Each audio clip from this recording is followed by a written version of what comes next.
Għall-iskeda l-ġdida tax-xitwa, il-linja tal-ajru Ryanair ħabbret 6 rotot ġodda li se jiżdiedu mar-rotot eżistenti tagħha li mill-ajruport f'pajjiżna issa se jkunu qed jaqdu ma' 57 destinazzjoni b'kollox. Dan tħabbar mill-kap eżekuttiv ta' Ryanair Michael O'Leary fejn indika li r-rotot il-ġodda minn u lejn Malta se jinkludu l-bliet ta' Glasgow fl-Iskozja, Gothenburg fl-Iżvezja, Norwich u Newcastle fl-Ingilterra, Palma de Mallorca fl-Arċipelagu Spanjol u l-Lussemburgu. Flimkien ma' dawn ir-rotot il-ġodda, il-linja tal-ajru ħabbret ukoll li se żżid il-frekwenza fuq 20 rotta attwali, inkluż lejn l-ajruporti ta' Milan, Porto, Bukarest u Londra.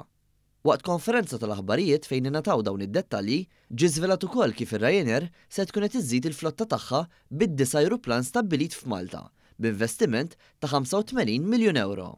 Għaldaqstant, issa din l-akbar kumpanija tal-ajru fl-Ewropa se tkun qed tkabbar l-investiment tagħha f'pajjiżna għal madwar $1 biljun jew 850 miljun euro, potenzjal ta' iżjed kabbir fil-futur qrib.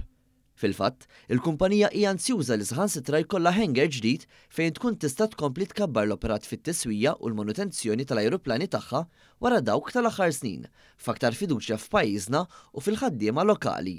We're working on it at the moment with the airport and with the authorities. Clearly, we'll have to build something, but it has to be cost competitive as well. When we're looking at new hangar facilities this winter, we're opening new hangars in Spain, in Estonia, in Poland, and in Italy. So we want to add to the maintenance facility here at the airport, but we haven't yet reached an agreement on costs. Flimkien ma' sosten tal-Gvern Malti, il-linja tal-ajru Ryanair qed iġġib lejn pajjiżna aktar opportunitajiet ta' xogħol bi 30 impjieg ġdid biex l-ammont ta' persuni ingaġġati magħha f'pajjiżna jaqbżu l-4300, waqt li l-passiġġieri li vjaġġaw magħha mistenni jilħaq rekord ta' 5 miljun is-sena d-dieħla. We're continuing to invest heavily on the island. We have good relations with the government. I mean, the government are encouraging us to continue to invest in the island.